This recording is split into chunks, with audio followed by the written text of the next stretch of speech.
इस वीडियो में हम लोग डिस्कस करने वाले हैं, जब भी आप ITR U फाइल करते हैं तो काफ़ी सारे आपको एरर्स यहाँ पे फेस करने पड़ते हैं। जी हाँ, जो एक्सेल यूटिलिटी होती है उसके साथ में। तो जो JSON फाइल्स के एरर्स होते हैं, रन टाइम का एरर होता है, कई बार आप JSON फाइल जनरेट नहीं कर पाते, कई बार आपको वैलिडेशन के अंदर वार्निंग देता है कि आपका नेट अमाउंट पेबल 0 है या फिर कोई कॉलम आपका छूटा हुआ है, और इसके अलावा भी काफ़ी सारे एरर्स होते हैं। तो आज वन बाय वन करके सारे एरर को रिजॉल्व करने वाला हूँ इस वीडियो के अंदर, और डिटेल के अंदर आपको बताने वाला हूँ कि ITR U से रिलेटेड या JSON से रिलेटेड जो भी आपके क्वेरीज है, डाउट्स है, उन सबको आज मैं सॉल्व करने वाला हूं। तो प्लीज पूरा वीडियो यहाँ पे जरूर देखिएगा। और भाई स्टार्ट करने से पहले बताना चाहूंगा, अगर आप ITR फाइलिंग के साथ में टैक्स प्लानिंग भी सीखना चाहते हो, हर एक सेगमेंट की, चाहे वो ITR U हो या ITR 1 2 3 4 5 6 कोई भी फॉर्म हो, या फिर उसके ऊपर आपको कैसे टैक्स प्लानिंग करनी है, हमने अपना मास्टर क्लास लाइव कर रखा है, तो प्लीज एक बार जरूर चेकआउट कीजिएगा। और अगर आपको कोई सर्विसेज भी चाहिए ITR से रिलेटेड, तो आप माय ऑनलाइन सी को कंसिडर कर सकते हो, आप हमारे रिव्यूज वगैरह भी चेकआउट कर सकते हो। तो सबसे पहले यहाँ पे मैं अगर एरर की बात करूँ, तो जब भी आप यहाँ पे कोई भी यूटिलिटी जो एक्सेल बेस यूटिलिटी होती है उसको आप डाउनलोड करते हैं, जैसे ITR 1 हो गया, 4 हो गया, कोई भी फॉर्म हो गया, तो जैसे आप उसको अनजिप कराते हैं तो सबसे पहले आपको एक मैक्रो एरर यहाँ पे कई बार फेस करने पड़ते हैं। तो हमेशा जो है अनजिप कराने के बाद फाइल ओपन करने से पहले लेफ्ट क्लिक करके प्रॉपर्टीज पे जाइए, और यहाँ पे आपको एक सिक्योरिटी का ऑप्शन मिलेगा। तो जिनका सिक्योरिटी का ऑप्शन नहीं दिख रहा है तो उनके आराम से खुल जाता है, लेकिन जिनको भी इस टाइप का सिक्योरिटी का ऑप्शन दिख रहा है, सिंपली इस फाइल को आप अनब्लॉक करा दीजिए और उसके बाद में इस फाइल को आप ओपन कीजिए। तो इससे क्या होगा, यहाँ पे आपको एक ऊपर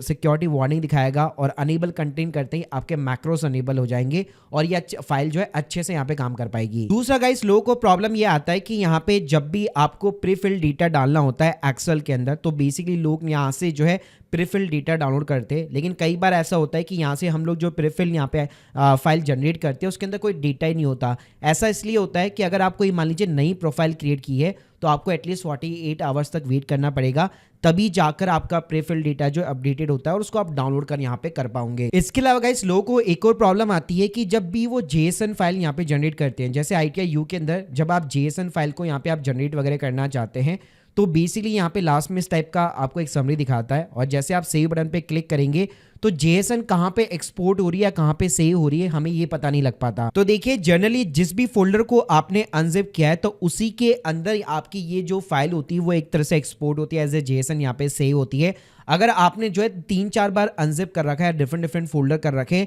तो आपको ये प्रॉब्लम फेस करनी पड़ सकती है। तो हमेशा एक ही बार आपको अनजिप करना है, एक ही फाइल करनी है, और उसको प्रिपेयर करने के बाद में आपको JSON यहाँ पे जब आप सेव कराएंगे तो आपको यहीं पे वो JSON फाइल देखने को मिल जाती है। इसके अलावा लोगों को यहाँ पे एक जो है ITR U के टाइम पे जब आप JSON जनरेट करना चाहते हैं, तो एक्सेल के अंदर एक रन टाइम करके एरर आपको देखने को मिलता है। तो इसके ऊपर वैसे मैंने डिटेल वीडियो ऑलरेडी क्रिएट कर रखा है। इसके अंदर बेसिकली आपको अपने सिस्टम के अंदर सेटिंग्स के अंदर चेंज करना पड़ेगा। तो यहाँ पे आपको जो बेसिकली विंडो का जो फीचर्स होता है वो आपको टर्न ऑन करना पड़ेगा, जिसके अंदर आपको .NET जो फ्रेमवर्क होता है उसको आपको यहाँ पे अनेबल करना है। उसके बाद में आपको एक जो है हल्का सा एक सॉफ्टवेयर बेसिकली अलग से डाउनलोड करना पड़ता है, .NET FX35 करके। वैसे इस वीडियो की लिंक में मैं आपको डिस्क्रिप्शन बॉक्स में प्रोवाइड कर दूंगा। तो इस सॉफ्टवेयर को डाउनलोड करने के बाद में जब आप इसको इंस्टॉल वगैरह करेंगे, प्रॉपर तरीके से इंप्लीमेंट वगैरह करेंगे, तब जाके जब आप फाइल वगैरह जनरेट करेंगे तो आपको जो रन टाइम का एरर है वो देखने को यहाँ पे नहीं मिलेगा। इसके अलावा जब भी आप JSON को अपलोड कराते हैं, तो अगर कोई भी यहाँ पे एरर होता है बेसिकली, तो यहाँ पे आप देख सकते हैं आपको सारे कैटेगरी के डिफेक्ट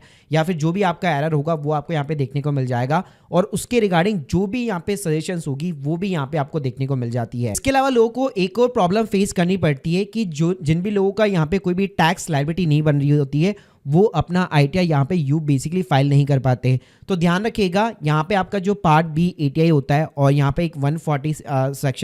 सेक्शन होता है, उसके अंदर आपको कोई ना कोई पेमेंट करके चालान जरूर अपलोड कराना पड़ेगा। यानी सबसे पहले तो आपको अपनी टैक्स लायबिलिटी यहाँ पे क्रिएट करनी है, और उसके ऊपर जो भी एडिशनल 25% टैक्स बन रहा है, वो जितना भी अमाउंट बन रहा है उसका चालान क्रिएट करके आपको सबसे पहले यहाँ पे अपलोड कराना है। अगर मान लीजिए लेट सपोज अगर आपकी 2.5 लाख के नीचे की इनकम में कोई टैक्स नहीं बन रहा, तो सिंपल सी बात है आप ITR U को फाइल नहीं कर सकते। अगर आप 2.5 से 5 के बीच में जाते हैं, तो जो भी आपकी पेनल्टी वगैरह बन रही है उसका पेमेंट करके आप यहाँ पे चालान को अपडेट करा सकते हो। लेकिन लेट सपोज अगर आपका TDS कटा हुआ है, TDS के साथ में अगर आपकी टैक्स लायबिलिटी सेट ऑफ हो रही है, आपका TDS का रिफंड आ रहा है, तो उस केस में भी आप ITR U वगैरह फाइल नहीं कर पाओगे। और अगर आप ITR U आपको फाइल करनी है, तो सिंपल सी बात है, आपको कैसे भी करके अपनी टैक्स लायबिलिटी को यहाँ पे क्रिएट करना पड़ेगा। उस पर एडिशनल जो भी टैक्स बनता है वो पे जब तक आप यहाँ पे नहीं करोगे, आप ITR U का JSON फाइल जनरेट नहीं कर पाओगे। कई लोगों को जो एरर होता है ना कि ITR you the net amount payable is the zero basically, तो वो आपका यहाँ पे नहीं होना चाहिए। कुछ ना कुछ अमाउंट आपको पे करना ही होगा,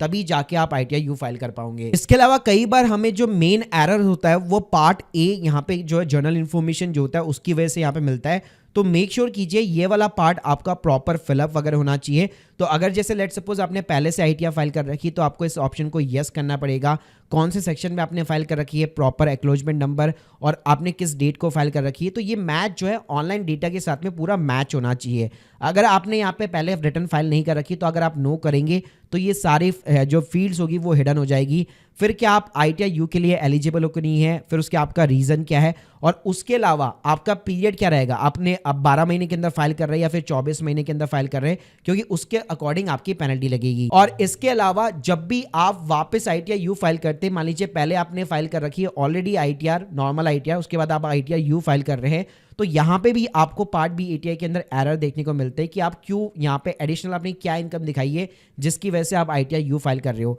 तो ये वाला जो हेड ऑफ द इनकम होता है उसके अंदर आपको प्रॉपर दिखाना पड़ता है कि मेरा जो टोटल इनकम था as per the last valid ITR वो कितना था, और इस नई ITR के अंदर मैं कितना अमाउंट और एडिशनल यहाँ पे दिखा रहा हूँ। और इसके अलावा लेट सपोज अगर लास्ट ITR के अंदर आपने प्रॉपर TDS का रिफंड क्लेम किया था, आपको मिल भी चुका है, कोई दिक्कत नहीं है TDS, तो उस केस में यहाँ पे आप देख सकते हैं यहाँ पे आपको एक refund claim as per the last valid return ये देखने को मिलेगा। तो यहाँ पे आपको प्रॉपर जो है वो अमाउंट इंसर्ट करना है, क्योंकि ये अमाउंट वापस आपको जो है गवर्नमेंट को लौटाना पड़ेगा। So guys, hope you like this video, please subscribe channel. अगर आप हमारी सर्विसेज लेना चाहते हैं ITR यू के रिगार्डिंग या फिर प्रॉपर तरीके से प्रोफेशनल तरीके से सीखना चाहते हैं, please check out our the master class. और आप लोग के जो भी डाउट्स है कमेंट बॉक्स के अंदर जरूर बताइएगा। Thank you guys, thank you very much.